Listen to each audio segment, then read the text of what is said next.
Sunday Production. All I have for you is a word. Nage droit devant toi, nage droit devant toi. Pourquoi refuse-t-elle d'être peinte? Ça va être très difficile. I love you, Joe. Tiens, c'est marrant, on me le dit souvent. I'm deadly serious. Harry Potter is dead! Bienvenue dans la saison 3 de Clapement 5 pour tout connaître du cinéma, de son actualité avec des interviews, des débats et des jeux. Je m'appelle Aurélien Rapatel et j'ai le plaisir de vous retrouver pour un nouvel épisode enregistré depuis The House of Running à Paris. Aujourd'hui, préparez-vous à un combat de titans afin de révéler les meilleures anecdotes et les meilleurs secrets de vos films et acteurs préférés. Nous terminerons d'ailleurs avec un blind test spécial dont je ne vous dis rien pour l'instant, mais vous allez le voir, c'est très sympa. Voici d'ailleurs les fameux clapeurs qui vont se battre aujourd'hui pour vous révéler les meilleurs secrets de vos films préférés, de vos acteurs préférés, acteurs, actrices bien sûr. Ce sont donc, voilà, la première clapeuse, c'est une journaliste qui, telle Indiana Jones, a parcouru le monde pour vous dénicher les secrets les plus croustillants, c'est Julia Solence. On va se faire striker, attention, les droits, on va se... C'est chaud là. Non, je pense que c'était pas assez bien chanté pour que les droits remarquent. Notre second clapeur est un responsable marketing qui se prépare depuis des mois. Il a même fait du chantage aux acteurs de cinéma mondiaux pour réussir à gagner cette battle d'anecdotes. C'est Michael Godefroy. Je sais tout de tout le monde. Et ben voilà. Eh bien écoutez, ce combat il commence maintenant.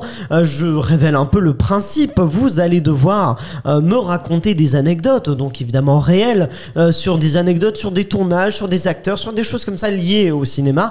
Et à chaque fois, on verra quelle est l'anecdote la plus folle qui a été racontée. Et on verra à la fin, il y aura une battle. Julia va en raconter une. Ensuite, cette anecdote fera face à celle de Michael. Si c'est Michael qui gagne, du coup, son anecdote, voilà. Et on va voir à la fin quelle est l'anecdote qui va jusqu'au bout, quelle est l'anecdote la plus folle. Et vous pourrez aussi nous dire en commentaire sur Facebook, Instagram ou Twitter avec le @clap5 ou alors sur YouTube quelles sont les meilleures anecdotes, quelle est l'anecdote qui vous a le plus appris de choses. Et ben commençons directement. Julia, je te propose de lancer les hostilités. Très bien, eh bien je me lance directement. Eh bien moi je vais commencer avec une anecdote sur l'acteur Mark Strong, donc on a vu dernièrement dans Cruella par exemple, mais qui joue aussi dans Kingsman. C'est un des grands chauves du cinéma, j'ai envie de dire. Exactement. Il joue dans Kingsman, tout ça dans Cruella. Oui, voilà. Eh bien, il se pourrait fortement, enfin c'est même pas qu'il se pourrait parce qu'il l'a confirmé lui-même, il était intéressé par jouer un méchant dans un James Bond, mais dans un James Bond de l'ère Pierce Brosnan. Pierce, pardon. Pierce, oui, je me suis dit, oui, c'est pas son Pierre, c'était la version française. Mais je me suis rattrapée à temps, vous voyez, je me suis rattrapée. Elle est forte. Et donc, il avait passé un casting, sauf qu'il a raté ce casting à cause d'une cuite qu'il avait prise avec Daniel Craig. Ah oui, d'accord. Voilà. Donc c'est assez fou parce que du coup c'était avant qu'il soit c'est James ça, Bond. c'est avant que Daniel Craig c'est soit, ça qui est soit assez James fou. Bond. Et en fait ils avaient bu pas mal de verre la veille et en fait du coup grosse gueule de bois et le lendemain il ne se souvenait plus des répliques. Ah d'accord, et donc il a fait le casting sans se souvenir trop de... Ouais voilà, je pense qu'il y est un peu allé en freestyle alors qu'il voulait vraiment faire un rôle de méchant. Et du coup, à cause de Daniel Craig, il a raté un rôle de méchant dans James Bond, mais pas encore sous l'ère de Daniel Craig. C'est ça qui est drôle. Peut-être reviendra-t-il pour la suite des James Bond sans Daniel Craig. Maintenant que Daniel Craig n'est plus là, peut-être qu'il va pouvoir... Peut-être qu'il a arrêté de boire depuis. Peut-être qu'il a arrêté de faire des soirées avant les castings en tout cas. Très belle anecdote. Qu'est-ce que tu vas tenter de mettre face à ça, Michael ? Alors une double anecdote sur American Psycho. Après c'est des anecdotes soft, c'est pour ça que j'en fais deux. Alors vous savez tous que c'est Christian Bale qui a eu le rôle pour ce film-là. Et en fait, il a eu un déjeuner avec l'auteur du livre qui s'appelle Bret Easton Ellis. Et en fait, normalement, c'est un déjeuner juste pour faire connaissance et pour parler un petit peu du prochain rôle. Et en fait, Christian Bale est venu dans la peau du personnage. Donc, il est venu en psychopathe. Il est arrivé au déjeuner avec une hache et alors non quand même pas non, il est venu normal. On rappelle peut-être l'histoire parce que les gens ne voient pas forcément quel est ce film. Effectivement, Christian Bale en fait c'est celui qui joue dans Batman. Christian Bale, déjà c'est le Batman de Nolan. C'est le Batman de Nolan et il joue donc dans American Psycho qui au départ en fait c'est une sorte de riche businessman qui vit dans un monde vraiment très très normal, mais il s'avère qu'il s'amuse par moments à tuer des gens mais voilà de manière impromptue comme ça, et c'est un peu il tue de plus en plus de personnes et à la fin il commence à avoir vraiment des ennuis mais au premier abord c'est vraiment quelqu'un de très carré, il fait pas peur, mais par moment, il a des petites sautes d'humeur. Et donc, il est arrivé dans ce petit café et il a performé devant l'écrivain qui a été tellement mal qu'il lui a demandé d'arrêter. Donc ça, c'était la première chose. Et la deuxième chose, son talent. Il prouvait son talent. Et la deuxième chose, c'est qu'il faut savoir que pour ce rôle qui est quand même maintenant un peu mythique, tout le monde, tous ses proches, plein d'amis à lui, on lui dit de pas faire ce rôle. Et tout le monde lui disait que ça allait nuire à sa réputation, nuire à sa carrière de faire un rôle de psychopathe. Ah ouais. Donc vraiment, à Hollywood, c'était ce genre de choses. Voilà, on disait de aujourd'hui, c'est plus du tout le cas, c'est la mode. Hein. C'est ça, c'est la mode. Donc, et donc, il l'a quand même fait. Je pense que ça l'a beaucoup aidé dans sa carrière. Donc voilà, c'était une double anecdote. Très bien. Juste regarder si ça enregistre. J'ai un minute. Quasiment sûr. Tu sais que je déteste en plus ça parce qu'on est obligé de refaire les émotions. Ah ouais, non, ça c'est horrible. Et la surprise. Ça enregistre. C'est bon. C'est juste pour vérifier, je me suis dit en vrai. Mais attends, du coup, comment on vote s'il y a que. Bah, c'est Aurélien. C'est Aurélien. C'est toi qui votes tout seul, du coup. C'est affreux. Eh ben, c'est pas mal comme anecdote. Écoute, alors quelle est la meilleure entre les deux? Je ne sais pas, je ne sais. Notre destin est entre tes mains. Allez, je dirais peut-être Mark Strong parce que Christian Bale, il a déjà un peu cette réputation-là. C'est quand même, il a fait The Machinist où il a perdu énormément de poids. Il a fait ça juste avant de faire Batman Begins où il a dû gagner beaucoup de poids. Ou en tout cas, il a fait les deux quasiment au même moment. Je sais plus lequel va avant l'autre, mais il a vraiment cette réputation d'être un acteur qui se dévoue à fond dans ses personnages. Donc ça me surprend pas tellement, mais c'est quand même une belle anecdote. Mais Julia, pour l'instant, c'est bon. Est-ce que tu as une autre anecdote qui peut détrôner celle de Mark Strong, la propre? Eh bien, je ne sais pas. Alors là, c'est un petit peu plus historique. Je remonte dans le temps. C'est une anecdote sur Charlie Chaplin. Charlie Chaplin aurait échappé à la mort grâce à un combat de sumo. Je m'explique. Donc voilà, c'était quand même un homme qui avait énormément de contacts, notamment avec des hommes politiques. Et en fait, à un moment donné, il était... Alors, je sais plus l'année. Tiens, d'ailleurs, c'est pas normal. J'aurais dû je ne sais plus de tête l'année. Mais il a été invité au Japon une année par le fils du premier ministre japonais, Inukai. D'accord. Et sauf qu'à ce moment-là, en fait, il y a des personnes qui souhaitaient assassiner le Premier ministre et son fils et Charlie Chaplin, en sachant qu'il venait au Japon, parce que du coup, il voulait déclencher une guerre entre les États-Unis et le Japon en pensant que Charlie Chaplin était américain, alors qu'en réalité, il est britannique. Oui. Donc, en fait, ils avaient ça en tête, c'est ce qu'ils voulaient faire. Ils s'étaient bien renseignés, eux. Hein. Sauf que, en fait, le fils du Premier ministre est parti avec Charlie Chaplin voir un combat de sumo. Ouais. Et en fait, ils ont eu bien fait parce que ce jour-là, le Premier ministre a été assassiné chez lui dans sa résidence privée, ainsi que toute sa famille, et ils pensaient y trouver le fils et Charlie Chaplin aussi. Ah d'accord. Sauf que du coup, ils ont entre guillemets raté leur coup, mais bon, ils ont quand même assassiné et le Premier ministre et une partie de sa famille, mais juste grâce à un combat de sumo. Et cette anecdote, Chaplin la raconte dans son autobiographie Histoire de ma vie. Eh ben, c'est super comme anecdote. Je dirais qu'elle dépasse pour moi. Elle dépasse même ta précédente sur Mark Strong. C'est fou. On se détrône. Sur Charlie Chaplin, on apprend des choses. Tu t'auto-détrônes, Julia. C'est très fort. Mais est-ce plutôt flatteur. Mickaël, j'imagine qu'il a de très bonnes armes dans sa besace. Avec quoi va-t-il tenter de te détrôner? Vas-y, Mickaël. Je pense pas que ça va détrôner, mais ça va beaucoup intéresser les internautes. Les auditeurs. Les auditeurs. Effectivement, je fais un petit focus sur un secret de tournage d'Harry Potter. Donc ça intéresse toujours. Et là, ça sera un focus du coup sur le Magicobus. Si vous savez pas ce que c'est le Magicobus, c'est dans le Harry Potter 3. Donc en fait, il y a une scène où Harry Potter quitte la maison des Dursley, si je me dis bien le nom, tout à fait. Et décide de rejoindre ses amis et doit prendre le Magicobus, qui est un bus comme à Paris, sauf qu'il va un peu plus vite. Oui. Et il va vraiment très très vite, il va à une vitesse folle, il va jusqu'à 160 km/h. C'est ce qu'on perçoit en tout cas dans le film. Ouais. Et du coup, c'est pas du tout ce qui se passe, les amis. Il faut savoir que ça a été vraiment filmé avec un vrai bus.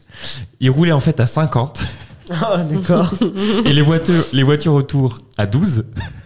D'accord. Pire que ça. Et les passants que l'on aperçoit sont des cascadeurs entraînés à marcher très, très, très lentement. Bah oui, pour crédibiliser l'effet. Donc en fait, tout le tournage, c'est juste des gens très lents, des voitures très lentes, et juste le bus va à 50, mais ça va très vite par rapport à tous les autres. Mais c'est un effet spécial assez fou. parce que c'est quand même un effet spécial. Ah non, mais c'est ouf. C'est un effet normal spécial. Je sais pas comment vous pouvez appeler ça. Bah après ils ont accéléré. Après ils ont un peu accéléré l'image, mais tout le reste, c'est quand même, c'est pas que des FX. Ça passe bien finalement. Et c'est une selle folle. Hein. Je sais que c'est une selle qui a beaucoup marqué les gens. C'est fou. Moi qui suis fan d'Harry Potter, je ne savais pas. Ça va bien. Écoute, pour moi, ça détrônera Charlie Chaplin. D'accord. Oui, je le dis. Du suspense. Non, mais je vraiment, suis parce que moi, je suis fan d'Harry Potter. Je ne la connaissais pas, donc voilà. Je ne connaissais pas non plus celle sur Chaplin, mais tu prends par les sentiments, Michael, du coup. Mais c'est ça. Tu choisis les bons films pour Aurélien. Non, mais surtout, je trouve ça hyper drôle, effectivement, d'avoir fait une scène qui est sensationnaliste avec un bus qui va à 50 km/h et des gens qui doivent aller hyper lentement, des cascadeurs qui d'habitude ont l'habitude d'aller hyper vite et là ils doivent aller très très lentement. Il marque dans l'article entraîné à marcher très très lentement, vous imaginez? C'est énorme. Bon, Julia, tu peux rattraper maintenant. Est-ce que tu peux battre le Magicobus avec une autre anecdote? Eh bien, on va voir. Alors déjà, juste pour revenir sur ma précédente anecdote, j'ai retrouvé la date, voilà, si ça intéresse. C'était le 15 mai 1932. Voilà. Et d'ailleurs, l'assassinat est surnommé l'incident du 15 mai. Voilà. C'était pour le petit bonus de tout à l'heure. Bah oui, c'est bien. Donc, ma prochaine anecdote, ce sera sur Matt Damon. Eh bien, Matt Damon aurait eu le rôle dans Il faut sauver le soldat Ryan grâce à Robin Williams. Ah oui? Alors dis-nous. Eh bien, parce qu'ils étaient sur le tournage de Will Hunting, ce magnifique film de Gus Van Sant. Et en fait, Robin Williams, c'était, je crois, un festival, devait aller parler avec Steven Spielberg. Et en fait, il était avec Matt Damon à ce moment-là. Et Robin Williams lui dit tu sais quoi, viens avec moi, on va voir Spielberg. Donc Matt Damon, il était quand même jeune à cette époque. Et il se dit c'est quand même un monument, on va y aller. Voilà, comme ça, juste pour lui dire bonjour, faire la discussion. Et donc, il discute avec lui. Et Steven Spielberg le voit et lui dit mais c'est pas toi le jeune qui a joué dans À l'épreuve du feu. C'était un des premiers films de Matt Damon, sauf qu'il était très très maigre à ce moment-là. Et Spielberg lui dit c'est marrant parce que je t'ai vu dans ce film et j'avais dit à ma femme tiens, c'est exactement le genre d'acteur qu'il me faudrait pour jouer le soldat Ryan, sauf qu'il est beaucoup trop maigre. Et donc ça va pas. Et sauf que du coup là, il l'a revu en vrai et en fait, il s'est rendu compte que il avait pas cette morphologie-là. Et en fait, en le voyant, il s'est dit en fait, je crois que finalement, c'est exactement toi que je vois pour le soldat Ryan. Sauf que si Robin Williams ne l'avait pas emmené voir Spielberg à ce moment-là, peut-être qu'il aurait pris quelqu'un d'autre. Ah là là, c'est fou. Mais là, c'est compliqué. Moi, je ne sais plus quelle anecdote est meilleure que l'autre parce qu'elles sont très bien. C'est un tournant dans sa carrière, surtout. Quoi. Bah oui, c'est un mais comme quoi, tout tient à un hasard, en fait. Aux bonnes rencontres. Et c'est vrai que dans la vie, ça s'explique souvent comme ça. Surtout, je crois qu'en plus, Will Hunting, à la base, il était un peu impressionné, Matt Damon. Du coup, avec Robin Williams, il y avait un truc où il a eu du mal un peu à bien sympathiser avec lui. Finalement, ça s'est fait. D'accord. Ah, c'est dur. C'est vraiment dur. Michael, toi, tu dirais que c'est non, en vrai, en toute impartialité. Mais en fait, c'est des choses différentes. C'est vrai que j'ai dit un secret de tournage. Différent. Oui, là, c'est quand même des anecdotes à chaque fois différentes. Et c'est vrai que c'est beau. Enfin, c'est assez. Moi, je connaissais pas du tout. Et vas-y, je pense qu'on peut dire que celle-là est meilleure. Allez, disons, même si Michael dit que c'est celle-là, mais peut-être que Michael va réussir à battre justement Robin Williams, Steven Spielberg et Matt Damon avec une autre anecdote. Je sais pas, mais ça va être une petite anecdote coquine. Oula, la question La question coquine. Non, c'est un peu coquinou. Alors, je vais parler de Titanic. Alors, pourtant, je pense qu'on en a parlé. Et j'ai découvert une super anecdote dessus. Alors, vous savez que donc il y a Kate Winslet et Leonardo DiCaprio dans les films. Jusque-là, tout va bien.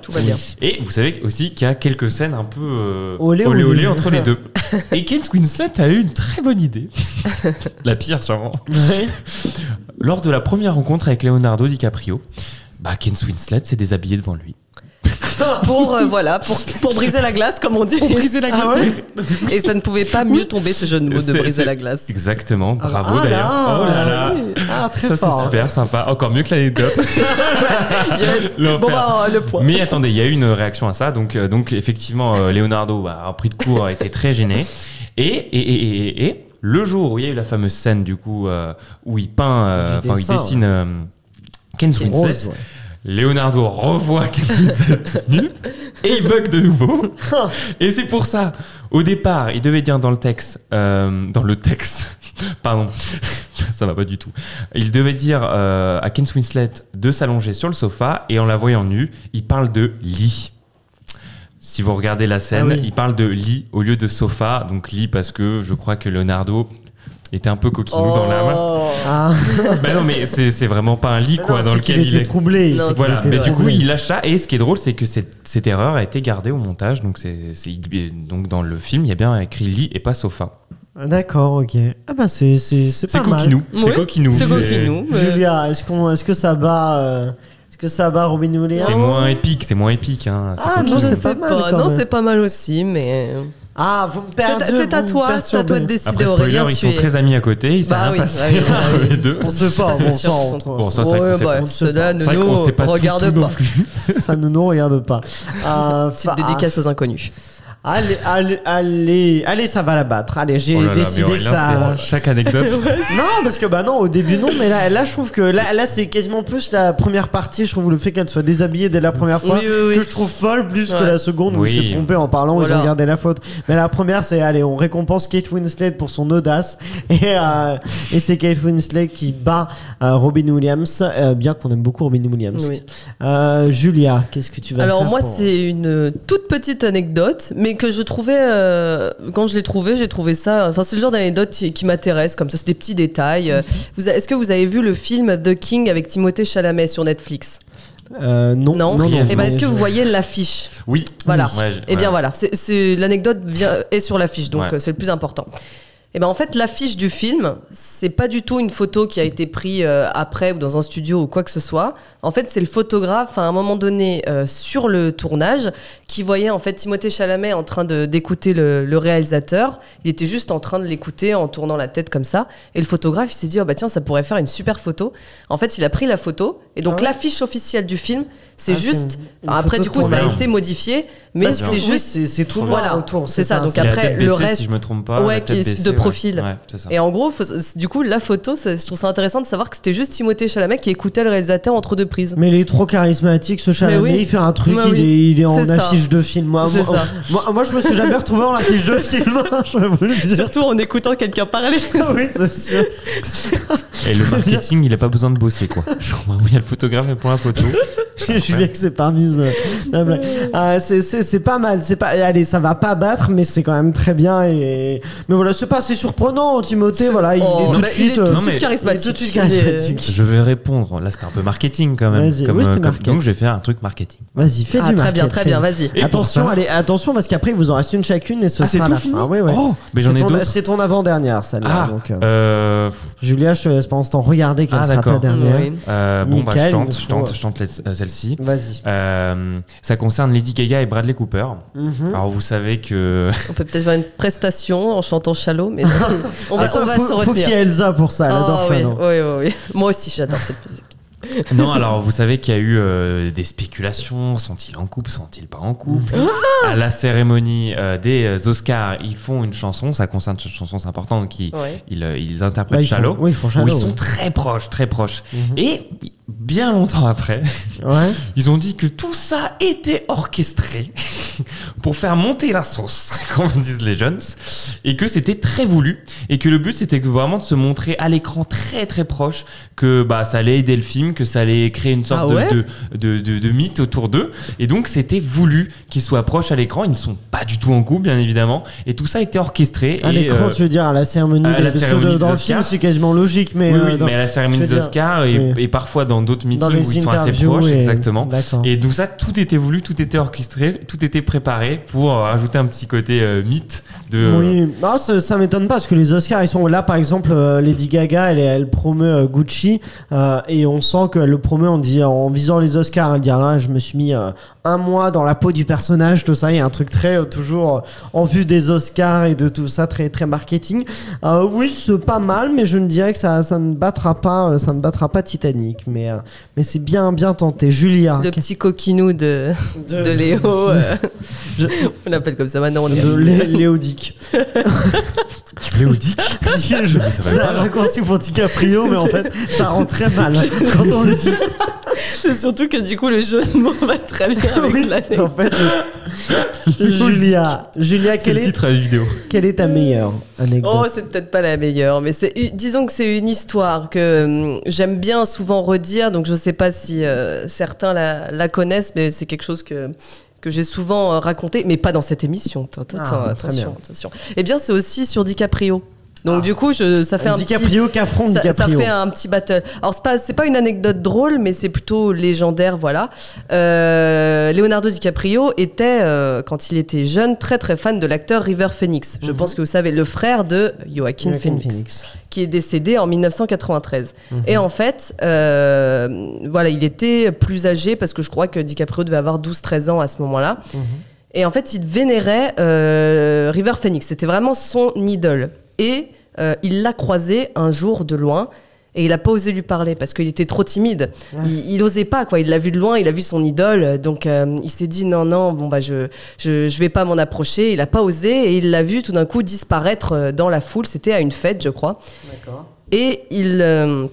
Et en fait, le jour où il l'a vu, où il ne l'a pas approché, il ne l'a pas parlé, c'était le 30 octobre 1993, le soir du décès de River Phoenix d'une overdose. Ah, c'est fou ça, qui est décédé dans le bar de Viper Room, de la boîte Depp, de Johnny Depp, exactement. Qui appartenait à Johnny Depp. Et peut-être que s'il avait osé lui parler, alors bon, ça n'aurait pas changé le cours de l'histoire, mais c'est pour Mais c'était la dernière fois qu'il c'est la dernière fois qu'il l'a vu et il a disparu ce soir-là. Ah oui, c'est tragipoétique. Voilà, c'est très loin de l'anecdote de Michael, un peu plus. Ah oui, lui, on a deux versions de DiCaprio, cochon et très bien.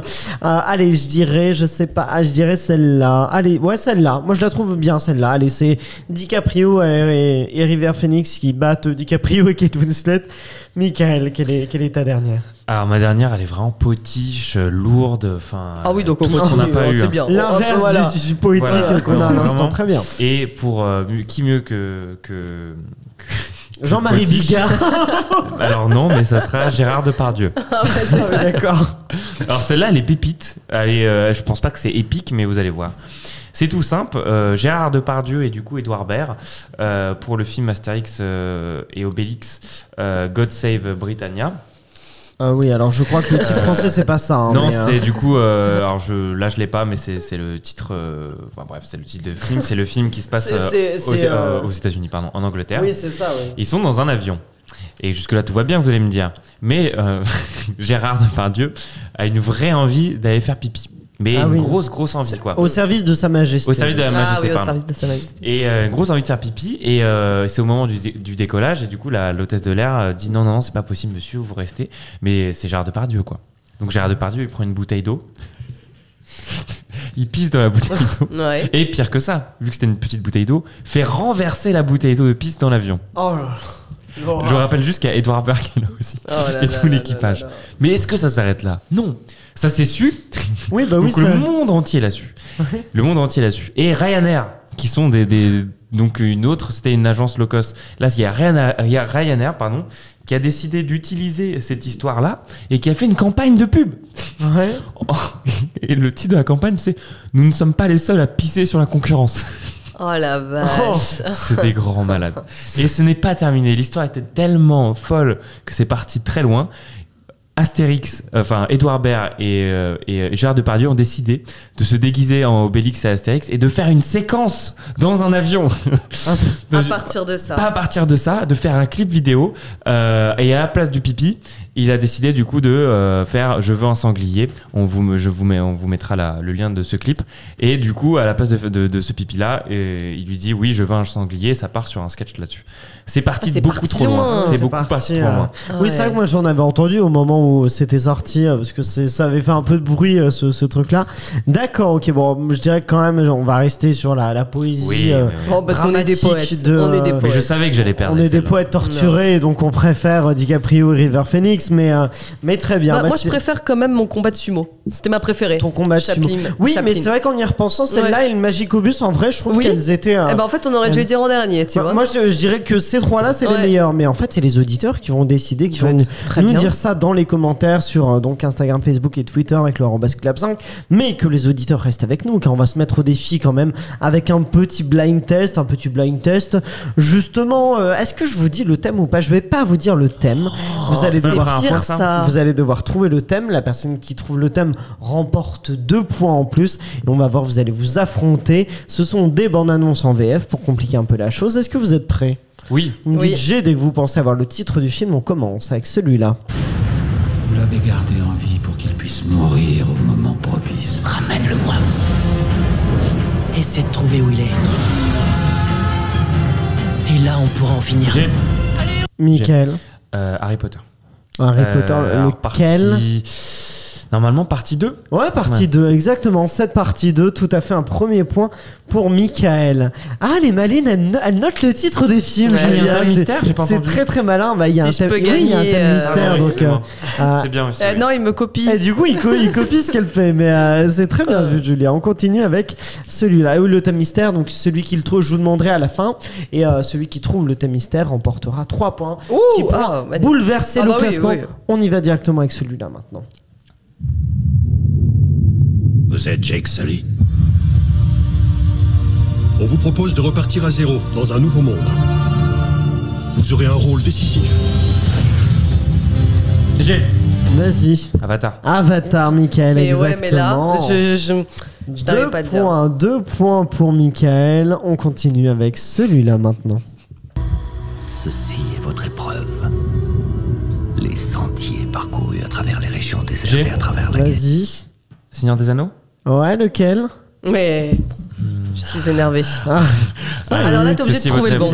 Il est bon. T'es obligé de dire. Ah oui, à chaque fois, parce que sinon. Le 2. Non, c'est le 1. La communauté de l'anneau. Non, pas le 1 non plus. Ah bah c'était le 3. Tu l'as. Allez, on te met le point. Mais non. Attendez, oui, il faut trouver le bon titre, donc, sinon la parole peut aller à l'adversaire. On continue avec celui-là. La vie est injuste. N'est-ce pas, mon jeune ami? Tandis que certains naissent dans l'abondance, d'autres passent leur vie dans l'obscurité.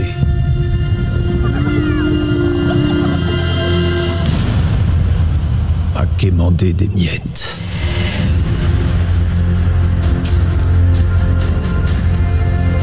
Tout ce que tu vois obéit aux lois d'un équilibre délicat. C'est Michael d'abord. C'est Michael. Le Roi Lion. Le Roi Lion. C'est bizarre, on aurait dit un lequel Roi Lion? Bah je sais. C'est la version live. Non. La version exactement la plus récente. Ouais. 4 points pour Michael, ça peut changer. Bon, pour me rassurer, je l'avais en tête celui-là, donc c'est déjà bien. On continue avec celui-là.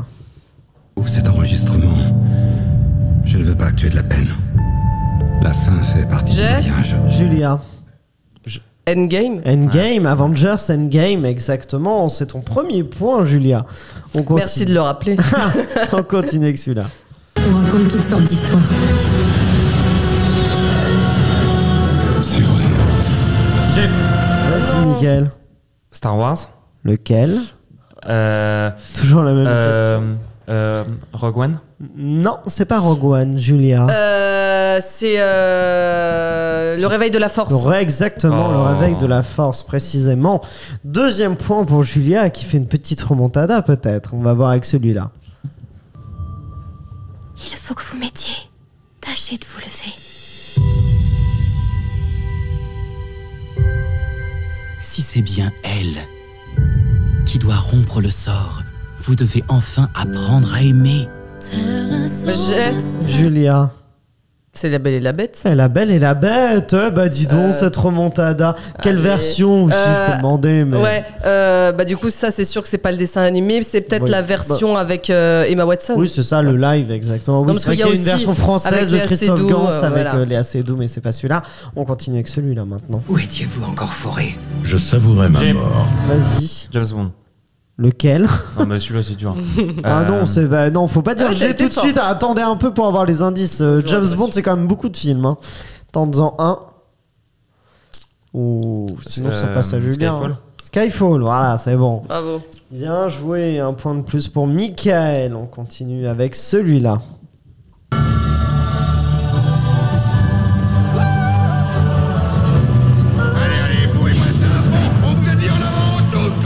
J'ai tout ce qu'il me faut ici avec moi. Je pense que la vie est un don et je ne veux pas le gâcher.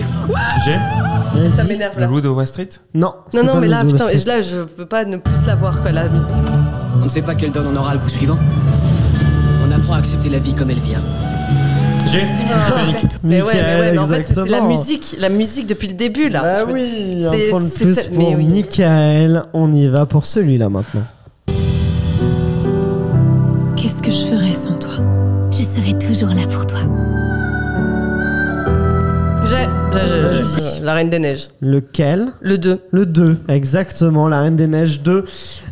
Il est l'heure que je vous pose la question. Quel est le thème qui unissait tous ces films? Est-ce que vous avez une proposition à me faire? Parce qu'en plus, je dois J'ai- vous dire que... Ah. Vas-y. Non, bah Je non, dois, ça marche parce pas. que Mickaël a 6 points, Julia a 4 points. C'est-à-dire Ouais. que si Julia trouve, elle peut battre Mickaël. En fait, j'allais dire quelque chose, mais il y a juste Titanic qui m'embête. Ah bah alors si Titanic t'embête, ça ne marche Attends, sûrement pas. Quand même, je sais pas. Et, Non, allez-y. non, parce que c'était. Ouais, je réfléchis encore. Je réfléchis. Est-ce qu'il y a un thème? Allez, il faut trouver Mickaël. Bah, Vas-y. c'est des films qui ont été faits au 21e siècle. Oh bon, alors, ça, Oh, le c'est thème quoi le plus ce large, thème c'est des films avec des acteurs dedans. C'est des Non, films mais avec c'est des, vrai ou pas c'est des films qui ne sont pas C'est nus. des films qui ont été faits après Méliès. Non, c'est ça. Non, Après ça ne marche 1903. pas. Julia, est-ce que tu as une idée? Allez, qu'est-ce qui pourrait lier tous ces films? Moi, ce qui me Et Titanic, m'appelle juste- le plus, c'est le côté peut-être effets spéciaux, un truc plus non, là-dedans dans ce domaine. c'est pas ça. Non, non. Non, que- Titanic, justement, tu dis que ça Ouais. marchait pas, mais Titanic est pourtant très significatif. Ah, d'accord. Vas-y, Mickaël. C'est des licences. Non, bon, Titanic 2. Bah oui, c'est pour ça. Le fameux Titanic 2. On le connaît bien. Titanic Je voulais 3 proposer aussi. ça, mais Titanic, ça va pas. Non, c'est pas. Bah non, c'est pas Mais des alors, suites. Titanic est important dans ce Le thème. Titanic Très bien. est important. Allez, il faut Est trouver. important dans ce thème. Titanic, mais il n'y a pas que lui, hein, mais ils sont tous cohérents. Mais Titanic, il y en a d'autres. Il y a aussi Avatar. En plus, il y a un dessin animé. Vas-y. La musique. La musique, bon, ils ont tous de la musique, oui, Il y a Mickaël. il y a un dessin animé en plus. Donc, Non, c'est pas ça. Allez, il faut trouver. c'est même pas un acteur commun vu qu'il y a un dessin animé. Ouais. Ah oui, si, il peut avoir donné sa voix. Ce sont... Enfin, il peut- Allez, il faut trouver une dernière chose. Qu'est-ce qui lie tous ces films? Ce sont pas autour de ce qu'ils sont, mais ce qu'ils sont devenus plutôt. Comment dire ça? Je sais pas, c'est. je sais. Si, je sais. Alors, tu sais, bah. Je pense. Vas-y, Julien. C'est en rapport avec le box-office. Exactement. C'est les premiers du box-office, C'est les non 30 premiers. Bah, ils ouais. font partie des 30 premiers films du box-office mondial. Ok. Et donc, on a le trio de tête Titanic, Avatar et Avengers Endgame ouais. qu'on a entendu. Et les autres font partie des 30 premiers. Le 20, je crois que Skyfall, par exemple, c'est le 28e, mais tous les autres sont avant. Et donc, sont des films qui ont marqué le box-office. Et c'est pour ça que c'est en lien un peu avec notre débat sur les anecdotes, puisque c'était des films cultes, des anecdotes cultes et cultes parce qu'ils sont populaires. Félicitations. Vous n'hésitez pas à nous dire votre score en commentaire aussi. En plus de nous dire quelle anecdote vous avez préférée, vous pouvez nous dire ça. Et puis voilà, c'est la fin de cet épisode. Merci à vous tous d'avoir été avec nous, de nous avoir suivis. Merci à nos deux clappeurs qui nous ont appris plein d'anecdotes incroyables sur nos films préférés, nos films des acteurs préférés. N'oubliez pas de vous abonner à la chaîne YouTube sur laquelle est diffusé le podcast Sunday Night Ciné-Série et activer la cloche pour découvrir ces épisodes. Et vous pouvez aussi vous abonner sur les différentes plateformes audio, Apple Podcasts, Spotify ou encore Deezer. Vous pouvez aussi nous suivre sur Instagram, Facebook et Twitter avec le @clap5 où nous faisons régulièrement des concours. Et puis voilà, merci à Pierre-Emmanuel et Guillaume de Sunday Night Productions. Rendez-vous lundi prochain sur Clapement 5 pour un nouvel épisode. Et d'ici là, allez au cinéma.